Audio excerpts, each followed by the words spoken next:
souhaite tous le bienvenue au culte de ce soir. Nous continuons sur notre étude sur la conversion de bénédictions spirituelles en ressources matérielles. Vous voyez mon écran? Oui. Et vous pouvez lire sur vos ordinateurs? Oui. Ok, gloire à Dieu. Donc, nous sommes en train de discuter la conversion de bénédictions spirituelles en ressources matérielles. La conversion des bénédictions spirituelles en ressources matérielles. Aujourd'hui, nous sommes sur Action Pivot numéro 7, partie 1. Donc, il y aura deux parties pour Action Pivot 7. Et je prends la première partie aujourd'hui. Bon, nous voyons que nous avons vu dans les anciennes, ou bien les études passées, que c'est Dieu qui bénit. Et c'est Dieu qui rend un homme riche. Ce n'est pas le nombre de boulots qu'on fait par jour. Ce n'est pas, comme la Bible dit, ce n'est pas celui qui court, ou bien celui qui s'exerce, mais c'est Dieu qui fait grâce. Donc ce n'est pas le nombre de boulots que tu fais par jour qui va te rendre riche. Nous avons expliqué que tu peux faire 2-3 boulots, ça ne peut que te donner à manger et à payer tes factures. Mais ça ne peut pas te rendre riche. C'est Dieu qui rend un homme riche. Donc, nous avons parlé de 6 actions pivots. Aujourd'hui, nous sommes sur le 7e action. Je ne veux pas repartir en arrière parce qu'il y a toutes les prédications sur Podbean ou podcast, et vous pouvez aller, lorsque vous déchargez le Podbean ou bien le podcast, vous avez tous mes messages. Il y a plus de 40 messages qui sont là. Les messages anciens et puis les messages n'est-ce pas, de quelques mois qui sont passés. Donc, vous pouvez aller, si vous avez raté quelques-uns de pivots, Action Pivot, il faut repartir pour écouter ça. Mais aujourd'hui, notre thème Action Pivot numéro 7 c'est que reconnaissez et honorez votre source de bénédiction. Reconnaissez et honorez votre source de bénédiction. Nous avons dit que d'abord, le Seigneur a mis des talents en nous et il faut que nous cherchions, nous regardons à l'intérieur. D'abord, on va regarder à Dieu. Pivot numéro 1, regarder à Dieu, parce que c'est lui qui nous donne toutes choses. Nous devons regarder à Dieu dans la prière, dans l'obéissance, en toutes choses. Nous devons regarder dedans pour voir quels sont les talents et les bénédictions que Dieu a placés. Parce que la Bible a dit en Éphésiens chapitre 2, versets 1 et 2, que Dieu nous a bénis de toutes les bénédictions spirituelles dans les lieux célestes. Il nous a déjà bénis de toutes les bénédictions spirituelles. Donc, il reste que nous regardions dedans pour reconnaître les bénédictions que Dieu nous a données. Et puis nous avons aussi dit que après ça, nous devons regarder autour de nous pour voir quels sont les besoins autour de nous. Lorsque on a reconnu le besoin, on commence à utiliser, lorsqu'on a reconnu le don ou bien le talent, on commence à utiliser le talent brut. On commence à exercer le talent en aidant les gens, en pourvoyant aux besoins autour de nous, sans tout d'abord mettre l'argent devant, sans chercher à commencer à gagner l'argent, parce que le talent est toujours brut, ce n'est pas développé. Donc c'est en forgeant qu'on devient forgeron. Lorsque tu commences à mettre en pratique ton talent brut, petit à petit, tu es en train de vraiment te former, t'aiguiser. Tu es en train d'aiguiser le talent. Et nous avons parlé de comment nous devons aussi, n'est-ce pas, nous devons chercher à reconnaître les aides, helpers, les aides que Dieu met sur notre chemin, et ne pas chasser les aides par notre attitude. Et comment nous devons aiguiser nos talents en préparation pour le jour de notre visitation. Nous avons étudié tout ça. Ok. Maintenant, nous allons, la dernière semaine, on a parlé de comment nous devons voir n'est-ce pas, la vision, nous devons voir notre vision, hein, et écrire là. Et on a dit que tu ne peux pas voir ce que tu ne peux pas voir. Et nous avons parlé du don d'imagination. Dieu nous a donné le don d'imagination afin que nous puissions créer. Ok, si tu es tu sais dessiner des choses, tu sais préparer, faire la bonne cuisine, tu sais faire quelque chose, et c'est le talent. Et lorsque tu as commencé à développer le talent, lorsque le talent est bien développé, bien sûr, Dieu va mettre des gens sur ton chemin pour t'aider. À chaque instant, à chaque niveau, Dieu place sur notre chemin des aides, des hommes, des femmes qui vont nous aider. Et nous devons être reconnaissants vers ces personnes-là. Et lorsque nous avons reconnu et nous avons formé notre talent, nous devons maintenant regarder, nous devons voir avec notre imagination. Tu veux devenir, n'est-ce pas, consultant. Tu veux devenir quelque chose. Qu'est-ce que tu veux devenir exactement? Comment tu le vois? Hein? Où est-ce que tu vas t'installer? Dans quel état? Dans quel pays? Hein? Quel sera ton bureau? C'est quel genre de bureau tu auras? Combien d'employés est-ce que tu auras? Tout ça sont des choses qu'on doit voir avec l'imagination. Et on travaille avec la prière. La prière, on imagine, on réfléchit, on médite. On médite et puis on prie. Et puis, avec l'imagination, on commence à voir la vision. La vision d'où nous voulons aller. La vision de ce que nous voulons devenir pour le Seigneur. Vous voyez? Donc, on doit voir ça. Si tu ne peux pas voir ça, tu ne peux pas la voir. Comme on a lu à Genèse chapitre 13, Dieu a dit à Abraham de regarder à gauche, à droite, et n'est-ce pas, à l'est, à l'ouest, au nord et au sud, de regarder partout. Et tout ce qu'il peut voir, Dieu le donne. Et je donne tout ce que tes yeux peuvent voir. Vous voyez? Et j'ai dit que ça peut ne pas être les yeux physiques parce que ce serait difficile pour Abraham de voir avec les yeux physiques toute l'étendue du territoire qu'il allait lui donner. Mais il devait voir dans son esprit, avec son imagination. Et je dis que l'imagination, c'est un don vraiment incroyable que Dieu a donné aux hommes. L'imagination, c'est la puissance créatrice de Dieu. Et Dieu nous a fait en son image afin que nous puissions créer des choses qui n'existent pas. Nous pouvons créer des choses qui n'existent pas. Beaucoup de choses qui sont aujourd'hui dans ce monde ont été créées par des hommes.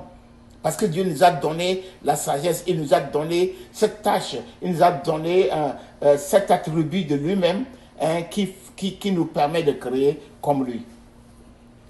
Ok, donc il faut voir, il faut réfléchir, il faut méditer. Et lorsque je parle de méditer, je ne parle pas de méditer selon les cultes, les occultes, n'est-ce pas? Selon ce qu'on appelle la méditation transcendantale. Non. Transcendantale, non. Je parle de méditer la parole de Dieu. Ou bien réfléchir. Réfléchir, passer le temps à réfléchir sur le problème, sur ce que tu veux devenir. Et plus tu réfléchis, plus les images forment sur le tableau de ton imagination. Ok. Et lorsque tu commences à voir cette image sur ton imagination, c'est ce qu'on appelle la vision. Maintenant, en Habakkuk chapitre 2, verset 1 et 2, la Bible dit, écris-le. Maintenant, écris. Verset 2 et 3. Écris la vision. Écris ce que tu vois. Écris ce que tu vois. Et lorsque tu as commencé à écrire, maintenant tu vas chercher à mettre ça en un business plan. Un business plan. Ok? Si tu ne veux pas écrire un business plan, tu demandes quelqu'un à t'aider à établir un business plan. Et le business plan doit inclure tout ce que tu veux faire. Combien ça va coûter, où ça va, n'est-ce pas? Tous les éléments doivent être considérés avec le coût, avec ce que comment tu penses gérer ça, ce que ça va te donner, le profit que ça va te donner, ça doit être tout dans le business plan.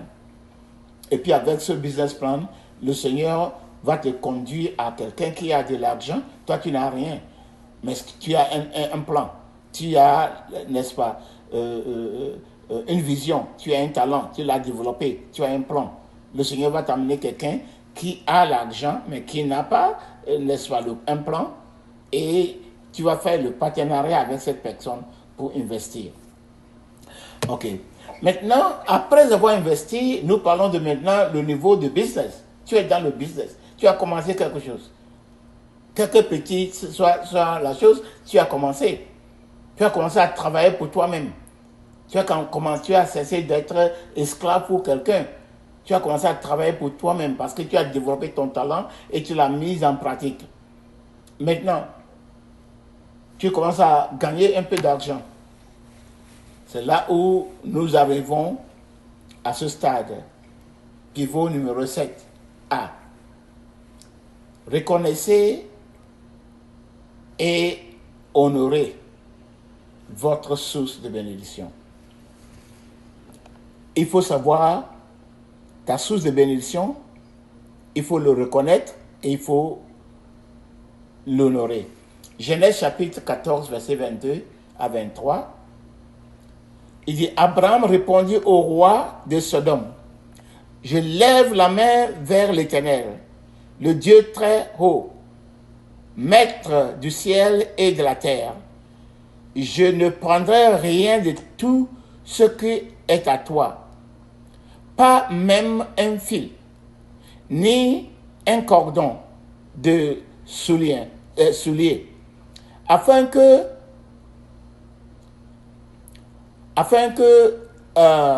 tu ne dises pas, j'ai enrichi Abraham, rien pour moi. Ok. Abraham est allé confronter les armées qui sont venues faire la guerre contre Sodome et Gomorrhe et les pays d'alentour. Ils sont venus le niveau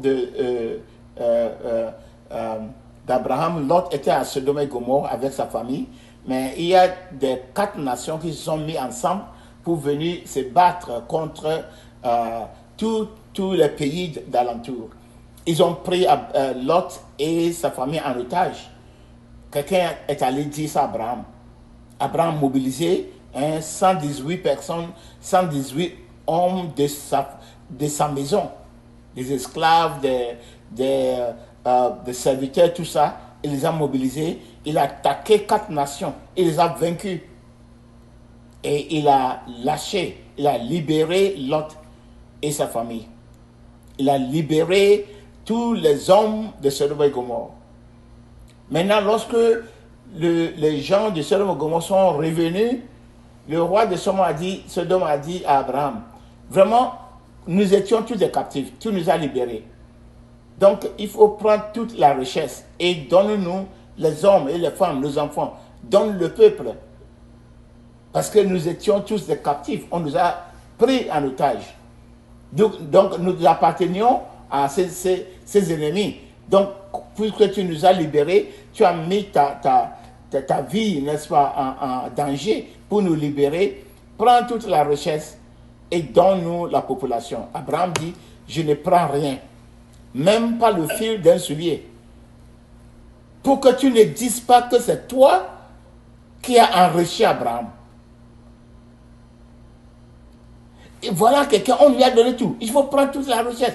De l'or, n'est-ce pas? Les diamants, les habits, tout ce que appartenait, n'est-ce pas, à la population de Sodome et Gomorrhe.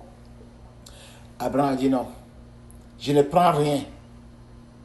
Sauf ce que les serviteurs qui sont allés avec moi pour combattre, pour faire la guerre, ce qu'ils vont manger.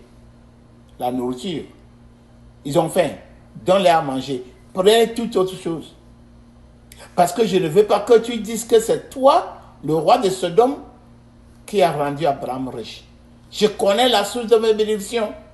Amen. C'est pas toi qui vas me rendre riche. Oh, que les hommes de Dieu aujourd'hui aient cette pensée. Les gens du monde, les droguistes, les gens qui vendent de la drogue, ils viennent, ils donnent beaucoup d'argent aux pasteurs et ils acceptent. Ils acceptent l'argent, n'est-ce pas, qui vient du meurtre, du péché. Et puis, ils acceptent et ces gens se la répartent avec la pensée que, bon, comme j'ai sponsorisé l'église, Dieu va m'accepter. Non, ce n'est pas le monde, ce n'est pas l'argent du péché qui va nous rendre riches. Nous connaissons la bénédiction de la source de nos bénédictions. Amen. Quelle est la source de nos bénédictions? Proverbe chapitre 10, verset 22. C'est la bénédiction de l'Éternel qui enrichit et il ne la fait suivre d'aucun chagrin. Amen. C'est la bénédiction de Dieu qui rend un homme riche. Ce n'est pas le boulot, les 2-3 boulots qu'on fait. C'est la bénédiction de Dieu. Et c'est dès le commencement, on a basé notre étude sur ce verset et d'autres versets. Ok. Donc Abraham savait que ce n'est pas un homme qui va le bénir. Ce n'est pas le roi de Sodome, n'est-ce pas, qui va lui bénir. C'est sa bénédiction, la source de ses bénédictions, c'est l'Éternel. Et qu'est-ce qu'il a fait? Lorsque vous lisiez le même, n'est-ce pas, passage le même texte de Proverbe, pardon, de Genèse, Genèse chapitre 14, vous allez voir que Abraham, il y a un homme qu'on appelle Melchisedec qui est venu raconter à Abraham lorsqu'il est revenu de la guerre. Et qu'est-ce qu'Abraham a fait? Il lui a donné la dîme de tout ce qu'il avait. Qui a dit à Abraham de donner la dîme? Personne. Abraham reconnaît. Et la Bible dit Melchisedec était le prêtre de Dieu très haut. Il n'avait ni père ni mère. Il n'avait ni commencement ni fin. Il était l'image, le type de Jésus-Christ. Il était prêtre, il était roi. Donc c'est pourquoi la Bible dit que Jésus-Christ a le sacerdoce selon Melchisedec, pas selon Aaron. Okay? Donc, Abraham a reconnu que c'est Dieu qui le bénit. Et c'est par cette reconnaissance qu'il a donné sa dîme. Et lorsqu'on dit, il lui a donné une dîme de tout ce qu'il possédait, tout ce qu'il avait. Et ça fait une grande chose. Parce que si c'était aujourd'hui, on allait dire que Abraham était milliardaire. Les bêtes qu'il avait, l'or, les diamants, toutes ces richesses, il lui a donné une dixième de tout ce qu'il possédait. C'est la première fois qu'on fait mention de dîme dans la Bible. Et ce n'était pas exigé par Melchisedec. Ce n'était pas exigé par quelqu'un. Ce n'est pas quelqu'un qui a dit à Abraham d'aller payer la dîme. C'était du fond de son cœur par la reconnaissance de la source de ses bénédictions. Tu ne peux pas donner à Dieu plus que Dieu va te donner. You can't outgive God. Tu ne peux jamais donner à Dieu plus que ce que lui peut te donner. Abraham a reconnu la source de ses bénédictions et il n'a pas pris l'argent du roi de Sodome. L'argent, nous savons, cette ville de Sodome, c'était une ville vraiment méchante. C'était les gens qui vivaient dans des abominations horribles. Abraham n'allait pas s'associer à leur vie. Pour ne pas prendre cet argent, et puis les gens vont dire qu'Abraham, c'est lui, il est venu prendre toute la richesse de Sodome. C'est la richesse de Sodome qui a rendu Abraham riche. Non. Il savait que ces bénédictions provenaient de Dieu. Donc, après la reconnaissance de ça, il dit, je ne veux pas prendre afin que tu ne dises pas que c'est toi qui m'as rendu riche. Donc, il lui a rendu riche. C'est Dieu. C'est pourquoi il a donné la dîme aux prêtres du Très-Haut. C'est l'exemple que nous devons suivre. Les enfants d'Israël qui se disent enfants d'Abraham devaient suivre l'exemple d'Abraham. Mais ils n'ont pas suivi l'exemple d'Abraham. Ils étaient méchants, ils étaient avares, ils étaient cupides. Donc Moïse leur a imposé la dîme parce que s'il ne leur a pas imposé la dîme, l'œuvre de Dieu n'allait pas progresser, n'allait pas réussir parce qu'il y avait les Lévites qui devaient s'occuper de l'œuvre de Dieu. Qu'est-ce qu'ils allaient manger? Qu'est-ce que les pauvres, les orphelins, les veuves, les gens piétinés dans la société, comment est-ce qu'ils allaient vivre? Donc Moïse leur a imposé la dîme. Mais la dîme était imposée parce que les gens n'ont pas suivi l'Abraham, l'exemple d'Abraham qui marchait selon la foi. Donc si nous nous disons enfants d'Abraham aujourd'hui, nous devons suivre l'exemple d'Abraham, pas qu'on nous oblige de donner, mais on donne gratuitement. On donne gratuitement. On ne donne pas parce que quelqu'un est en train de nous observer. Quelqu'un est en train de... si on ne paie pas, quelqu'un va nous poser la question pourquoi on n'a pas payé. Ou bien on va nous radier de l'église. Non. On paie parce qu'on reconnaît la source de notre bénédiction et nous voulons honorer la source de notre bénédiction. Deutéronome chapitre 8, verset 17 à 18. Deutéronome 8, 17 à 18. Garde-toi de dire en ton cœur, ma force et la puissance de ma main m'ont acquis ces richesses. Verset 18. Souviens-toi de l'Éternel, ton Dieu, car c'est lui qui te donne la force pour les acquérir. Acquérir quoi? La richesse. On parle de la richesse. C'est l'Éternel, ton Dieu, car c'est lui qui te donne de la force pour les acquérir, afin de confirmer comme il le fait aujourd'hui, son alliance qu'il a jurée à tes pères. C'est l'Éternel qui te donne la force d'acquérir la richesse. Ça rejoint Proverbe chapitre 10, verset 22. Ce sont les bénédictions de Dieu qui rend un homme riche. Et ici on nous dit, c'est Dieu qui nous donne le pouvoir d'acquérir la richesse. Les bénédictions qui doivent se convertir en richesse. C'est Dieu qui nous le donne. En Matthieu chapitre 6, verset 31 à 33. Matthieu 6, 31 à 33. Ne vous inquiétez donc point et ne dites pas que mangerons-nous, que boirons-nous, de quoi serons-nous vêtus? Car toutes ces choses, ce sont les païens qui les recherchent. Votre Père céleste sait que vous en avez besoin. Cherchez premièrement le royaume et sa justice et la justice de Dieu, et toutes ces choses vous seront données par-dessus. Ok. Donc, quelle est la source de nos bénédictions? C'est Dieu. Est-ce que tu reconnais que Dieu est la source de tes bénédictions? Est-ce que tu reconnais que avant de commencer ton affaire, il faut avoir ça clair dans ta tête? Que c'est Dieu qui est la source de mes bénédictions. Cette affaire que je vais commencer, j'ai fait mon plan, j'ai aiguisé mon talent, j'ai tout fait. Mais c'est l'Éternel qui est la source de mes bénédictions. Ce n'est pas à force de ma sagesse ou bien de ce que je fais qui m'a créé la richesse. Oui, ce que tu fais peut te donner l'argent à t'occuper de ta maison. Mais pour acquérir la richesse, c'est la bénédiction de Dieu qui peut te permettre d'acquérir la richesse. La Bible dit, cherchez d'abord le royaume de Dieu et sa justice, et toute autre chose. Ce dont nous allons nous revêtir, ce que nous allons manger, ce que nous allons boire,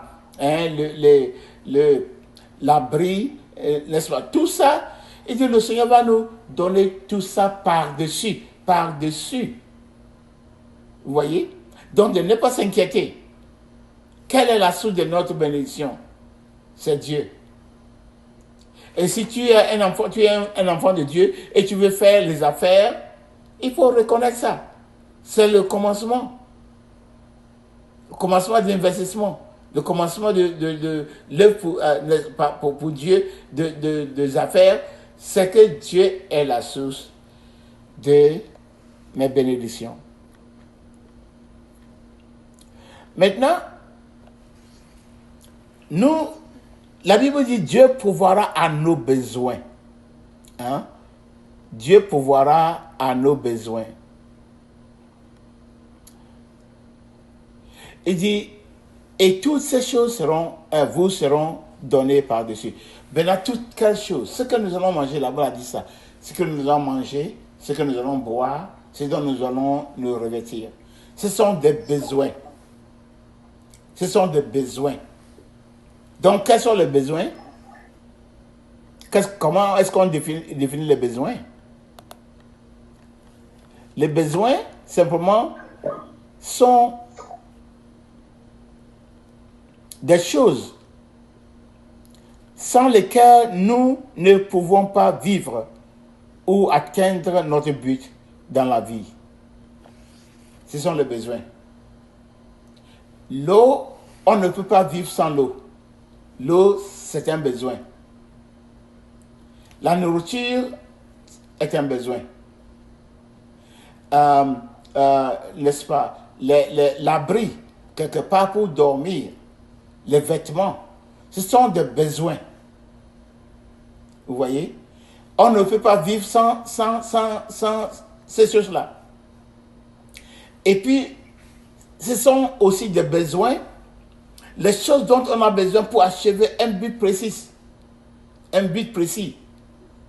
Par exemple, si on t'a dit, le Seigneur t'a envoyé quelque part, le Seigneur nous a envoyés en Afrique pour aller prêcher la parole de Dieu, il y a un besoin d'argent pour prendre l'avion. C'est un besoin. Un besoin de l'argent pour, n'est-ce pas, rester dans l'hôtel, payer la nourriture, tout ça, ce sont des besoins. Parce que sans ça, on ne peut pas aller en mission. Ce sont des besoins. Ok? Le Seigneur t'a dit de faire quelque chose. Ou bien tu veux faire un projet. Hein? Tu veux faire un projet. Ce projet il y a un coût. Il y a des matériels dont tu as besoin pour faire ce projet. Ce sont des besoins. Ok? Mais il y a une différence entre nos besoins et nos désirs. Qu'est-ce que le désir? Des choses supplémentaires que nous désirons pour le plaisir. Les choses supplémentaires que nous désirons pour le plaisir. Maintenant, Dieu nous a envoyés en Afrique, comme nous allons bientôt aller au Togo et au Ghana. C'est un besoin de prendre l'avion. Nous avons besoin de l'argent pour prendre l'avion pour aller en Afrique.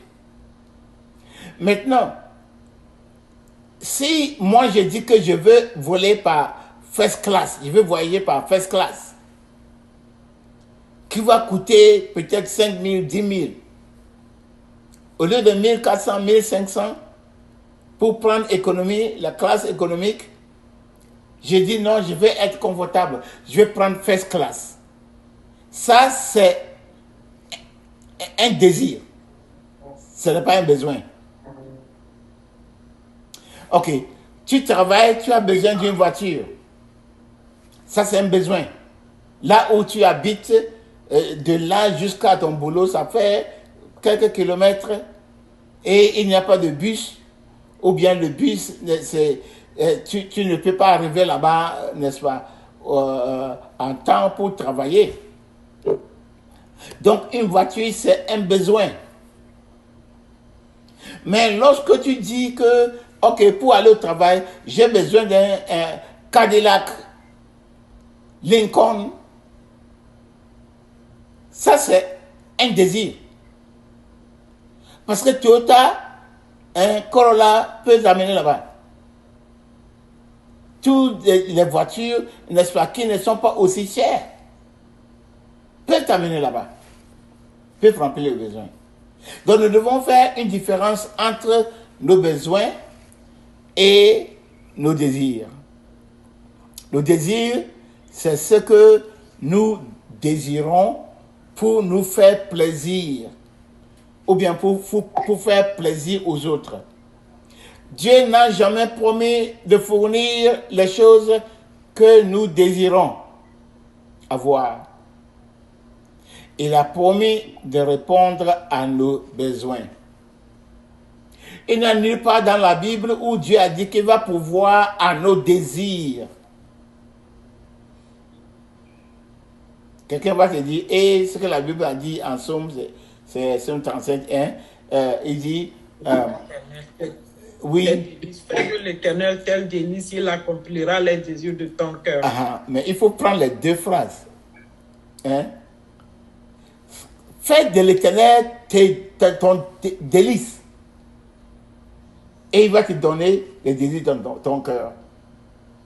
La première part, c'est le désir de ton cœur. Que le Seigneur soit ton délice, ta délice.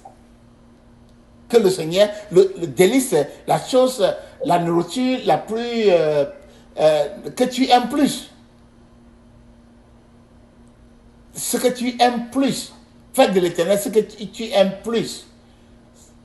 Tu désires le Seigneur plus que toutes choses. Et il va te donner le désir de ton cœur. Vous voyez, on lit ce verset mal. Quel est le désir de ton cœur? La Bible dit, là où se trouve ta richesse ou bien ton trésor, c'est là aussi que se trouve ton cœur. Est-ce que le Seigneur est ton trésor? Est-ce que le Seigneur est ta délice? Il te donnera le désir de ton cœur. Vous voyez? Okay. Donc, il n'y a nulle part dans la Bible où Dieu dit que Dieu va nous donner nos désirs. Sinon, si je désire avoir la femme de quelqu'un, j'allais dire, Dieu, tu m'as promis de donner, n'est-ce pas, mon désir. Les désirs des hommes sont des désirs méchants.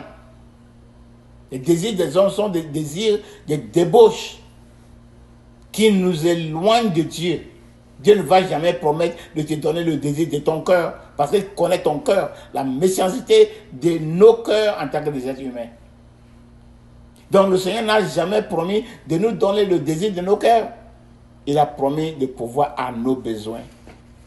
Les choses dont nous ne pouvons pas vivre, nous avons besoin de ça. Philippiens chapitre 4 verset 19. Et mon Dieu pourvoira à tous vos besoins selon sa richesse avec gloire en Jésus-Christ. Le Seigneur pourvoira à tes besoins.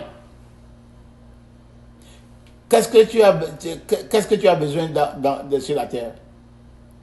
Les choses dont tu as besoin pour vivre. Les choses dont tu as besoin pour achever le plan de Dieu pour ta vie.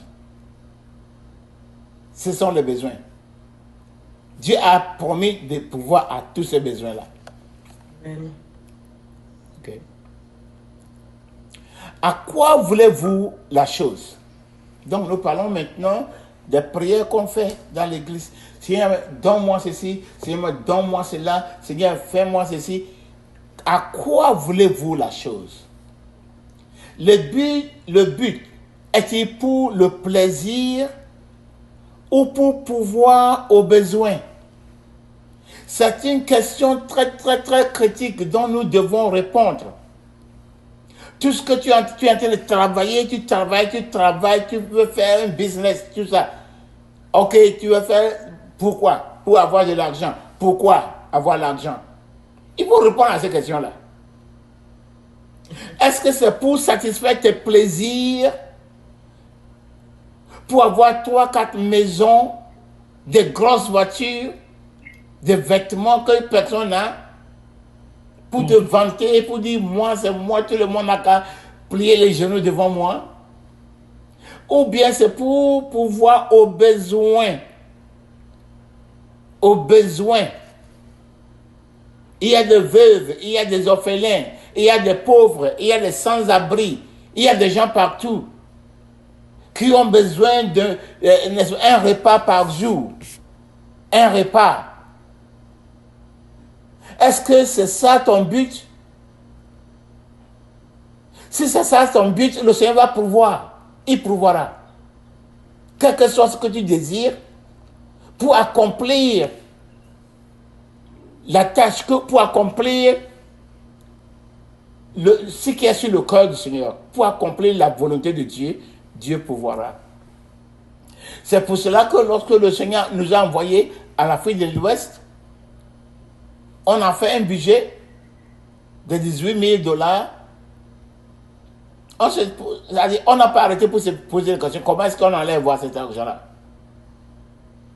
Parce que nous savons que c'est un besoin de Dieu. Nous n'allons pas là-bas pour n'est-ce pas, excursion, pour, comment dirais-je, en congé. Nous n'allons pas pour le congé. Nous n'allons pas pour le tourisme. Nous allons pour former des pasteurs dans la vérité de la parole de Dieu. C'est un besoin. Le besoin qui est sur le cœur de Dieu. De la manière dont Dieu est en train de pouvoir ces 18 millions, c'est étonnant. C'est un miracle.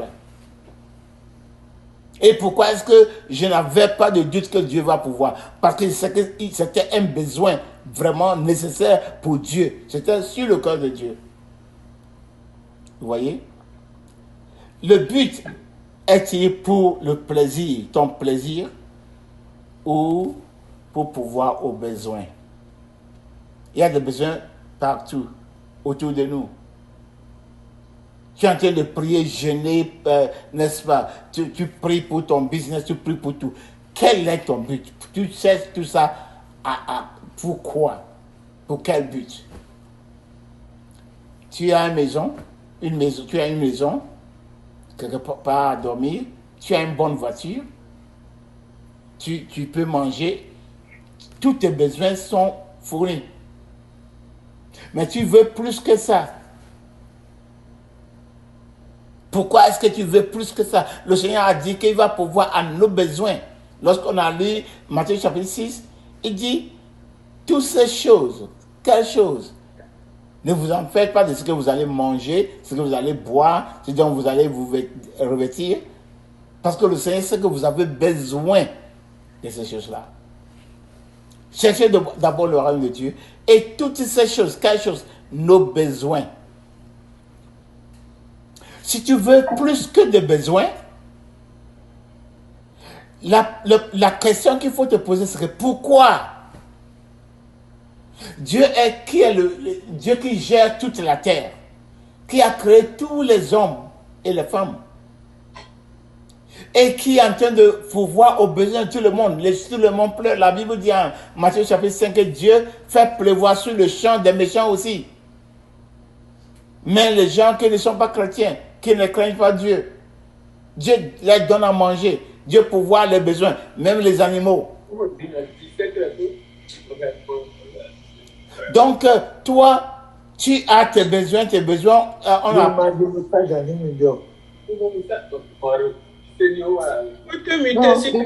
Il faut muter la personne pour moi, s'il vous plaît. Give me the co-hosting. Christine, il faut te muter.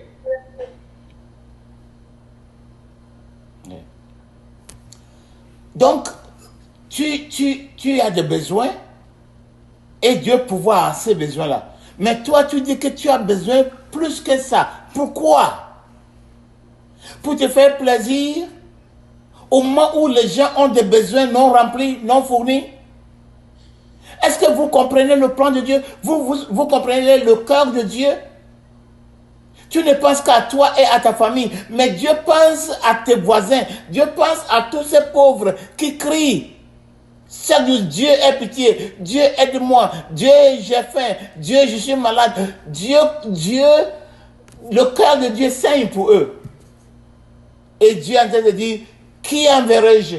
Qui ira pour moi? Qui ira pour voir aux besoins de tous ces gens-là? Maintenant, tu as tous tes besoins, tes besoins sont fournis. Mais tu veux plus. Tu veux plus pour faire quoi avec? Est-ce que c'est pour te faire plaisir, baigner dans le plaisir, le luxe? Ou bien être un partenaire avec Dieu pour aller pouvoir aux besoins de tout cela? Jacques chapitre 4, verset 1 à 5. Jacques 4, 1 à 5. D'où viennent les luttes et d'où viennent les querelles parmi vous? N'est-ce pas de vos passions qui combattent dans vos membres? Vous convoitez et vous ne possédez pas. Vous êtes meurtriers et envieux et vous ne pouvez pas obtenir. Vous avez des querelles et des luttes et vous ne possédez pas parce que vous ne demandez pas. Vous demandez et vous ne recevez pas parce que vous demandez mal, dans le but de satisfaire vos passions, vos plaisirs, vos convoitises. Donc les chrétiens, les enfants de Dieu, on est dans l'église et on fait des jeûnes 40 jours, 21 jours, tout le temps, et on demande. On ne se pose pas la question, est-ce que je suis en train de demander à Dieu de pouvoir mes besoins? Bien sûr, le Seigneur va pouvoir tes besoins. Si tu es un enfant de Dieu, Dieu va pouvoir tes besoins. Mais même ceux qui ne sont pas enfants de Dieu, Dieu va pouvoir leurs besoins. Mais tu veux plus que les besoins? Tu as des désirs. Pourquoi? Pour faire quoi avec? Tu veux plus d'argent. Pour faire quoi avec? Quelle que soit l'entreprise que vous souhaitez établir, vous devez définir vos motivations. Votre motivation est-elle de stocker, c'est accumuler la richesse ou de répandre à des besoins? Donc, tu es en train de former ton talent, tu es en train de formuler une vision, tu fais un plan, je vais devenir ça, je vais établir n'est-ce pas, un supermarché, je vais établir un champ, je vais établir un atelier, tout ça. Oui, c'est bon. Tu fais ça pourquoi? Pour faire quoi? Pour avoir plus d'argent. Mais est-ce que seulement c'est pour toi et ta famille? Pour manger, pour dormir, hein? Ce que nous allons manger, ce que nous allons boire, ce dont nous allons nous revêtir, hein? Une maison dans laquelle nous allons dormir, une voiture pour voyager et pour rouler. Ce sont des besoins. Mais est-ce que tu veux plus que ça? Tu veux 2 millions, 3 millions, 4 millions, pour faire quoi? Tu pries. Et la Bible dit, nous prions mal, nous ne recevons pas, parce que nous demandons pour satisfaire nos plaisirs, nos convoitises. Nous convoitons les choses du monde, les convoitises des yeux, les convoitises de la chair, l'orgueil du monde. Est-ce que c'est pour cela que tu es en train de chercher, tu travailles, tu veux établir, n'est-ce pas, ton propre business à cause de ça? Est-ce que c'est ta motivation, ça? Est-ce que tu attends avec cette motivation que Dieu te bénisse? Tu veux convertir les bénédictions de Dieu dans des richesses pour satisfaire tes plaisirs, alors que d'autres personnes sont en train de mourir de faim, gémir, ils n'ont rien? Non. Dieu ne peut pas être un partenaire. Il ne peut pas être un partenaire avec toi. Si ça, c'est ton désir. Non. Luc chapitre 12, verset 16 à 21. Luc 12, 16 à 21. Il leur dit cette parabole. Les terres d'un homme riche avaient beaucoup rapporté. Et il raisonnait en lui-même, disant, que ferai-je? Car je n'ai pas de place pour serrer ma récolte. Voici, dit-il, ce que je ferai. J'abattrai mes greniers, je bâtirai des plus grands, j'y amasserai toute ma récolte et tous mes biens. Et je dirai à mon âme, tu as réservé pour plusieurs années. Repose-toi, mange, bois et régis-toi. Mais Dieu lui dit, insensé, cette nuit même, ton âme te sera redemandée. Et ce que tu as préparé, pour qui sera-t-il? Il en est ainsi de celui qui amasse des trésors pour lui-même et qui n'est pas riche pour Dieu. Bien-aimés, nous devons comprendre la pensée de Dieu. La Bible dit, nous avons la pensée de Christ. 1 Corinthiens chapitre 2. Nous avons la pensée de Christ. Est-ce que tu as la pensée de Christ? Dieu n'a pas un problème à te bénir, à t'aider dans ton business, à te donner l'argent. L'argent et l'or, toutes les richesses de ce monde, c'est pour les êtres humains. Mais la Bible, Jésus-Christ a dit, il est difficile pour un homme riche d'entrer dans le royaume de Dieu. Pourquoi est-ce qu'il a dit ça? Parce que la richesse captive prend les gens en captivité. Il y a très peu de gens qui peuvent combiner la richesse et le salut. Parce que la richesse a une voie, la richesse a une puissance pour te traîner vers le monde, traîner tes désirs, te captiver, afin que tu deviennes un esclave de la richesse. Au lieu que la richesse te sert, la richesse soit ton esclave pour que tu l'utilises pour achever de bonnes choses, toi tu deviens esclave de la richesse. Et la plupart des gens qui sont devenus riches, c'est comme ça qu'ils sont devenus des captifs. Le Seigneur donne cette parabole concernant cet homme riche. Il avait fait des champs.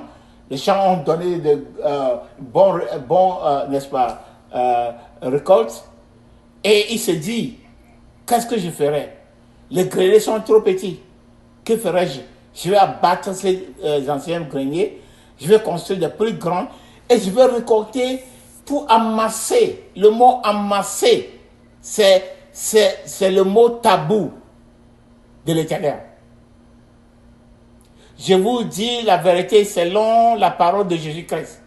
N'amassez pas les trésors pour vous-même sur la terre. N'amassez pas. Il continue à le répéter. Distribuer. Donne ça aux pauvres. Va vendre tes biens. Donne ça aux pauvres. N'amassez pas. Donc si c'est ton désir d'amasser, Dieu n'est pas dans ton plan. Dieu ne peut pas te bénir.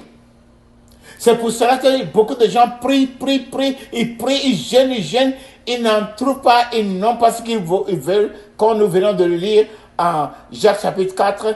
En fait de compte, qu'est-ce qu'ils font? Ils vont chez les marabouts, ils vont chez les fétichistes, ils vont chez les gens de vaudou, ils prennent et tuent, ils prennent des parties des corps des hommes, des femmes, pour faire de la sorcellerie, et puis multiplier l'argent.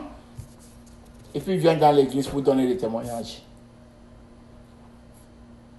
Pourquoi est-ce qu'il prie et il ne reçoit pas? Parce qu'il prie pour satisfaire les mauvais désirs. Je veux être comme cet homme-là. Je veux avoir de grosses voitures.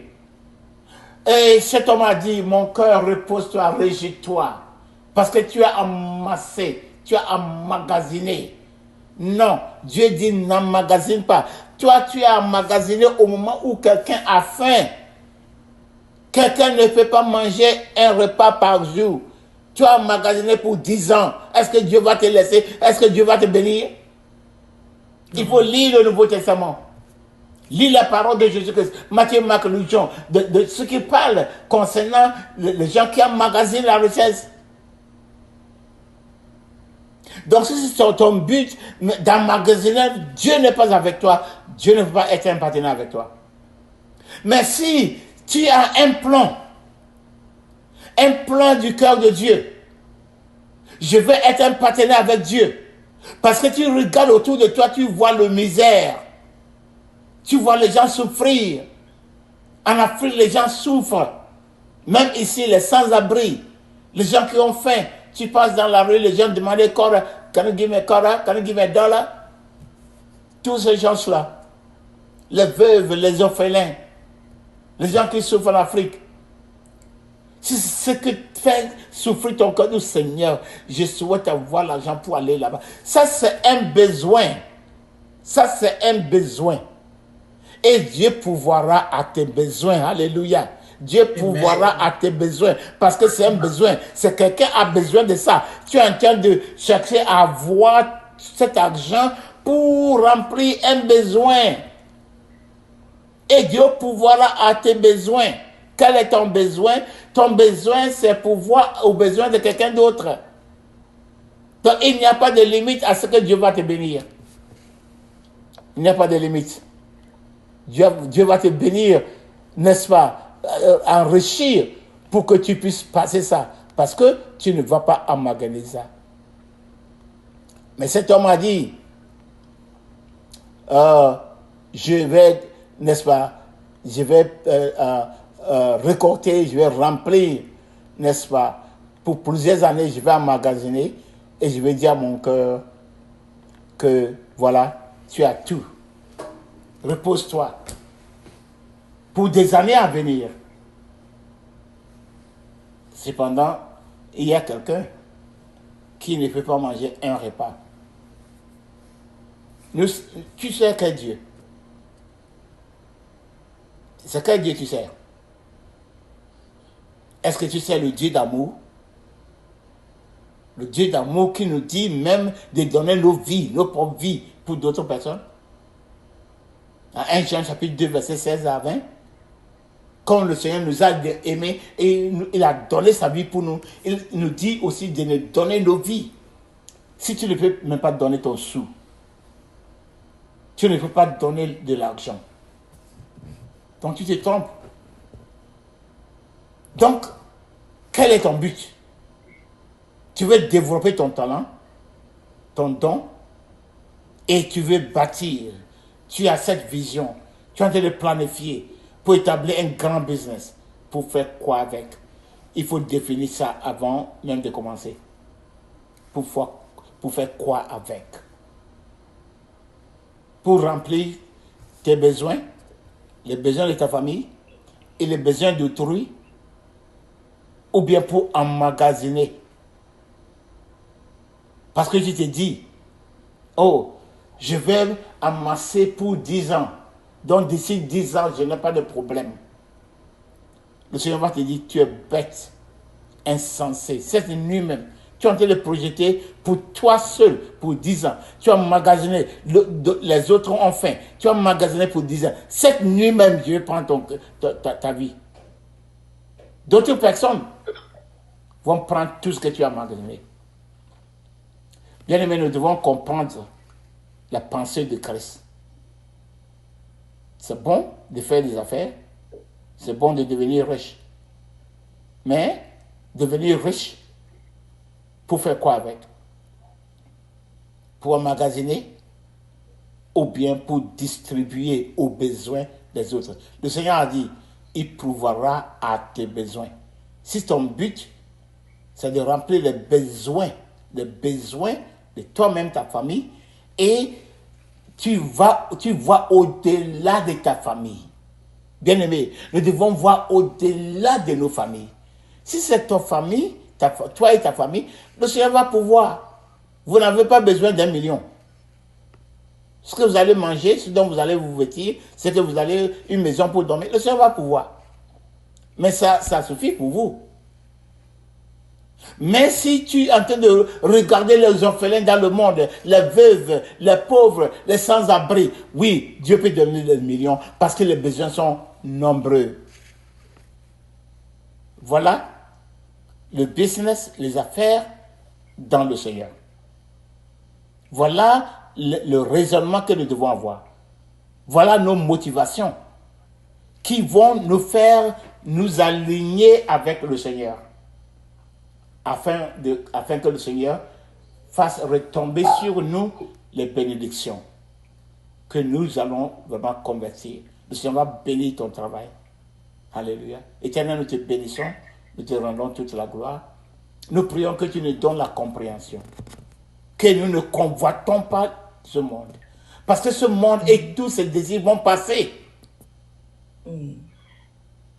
Tout ce que nous sommes en train de vraiment nous accaparer de beaucoup de choses, nous allons tous laisser pour partir. Nous allons laisser tout ça pour partir. Aide-nous à comprendre, Seigneur, que ton désir est que nous soyons des partenaires avec toi pour pouvoir aux besoins des autres, pour pouvoir aux besoins de ton royaume, pour faire avancer ton œuvre, pour faire avancer ta parole dans le monde entier. Seigneur, aide-nous à comprendre. Aide-nous pour que nous n'ayons pas la pensée de Satan, la pensée des gens du monde, la pensée des gens cupides. Saint-Esprit, instruis-nous, ouvre nos yeux, afin que nous puissions comprendre. Au nom de Jésus. Amen. Amen. Amen.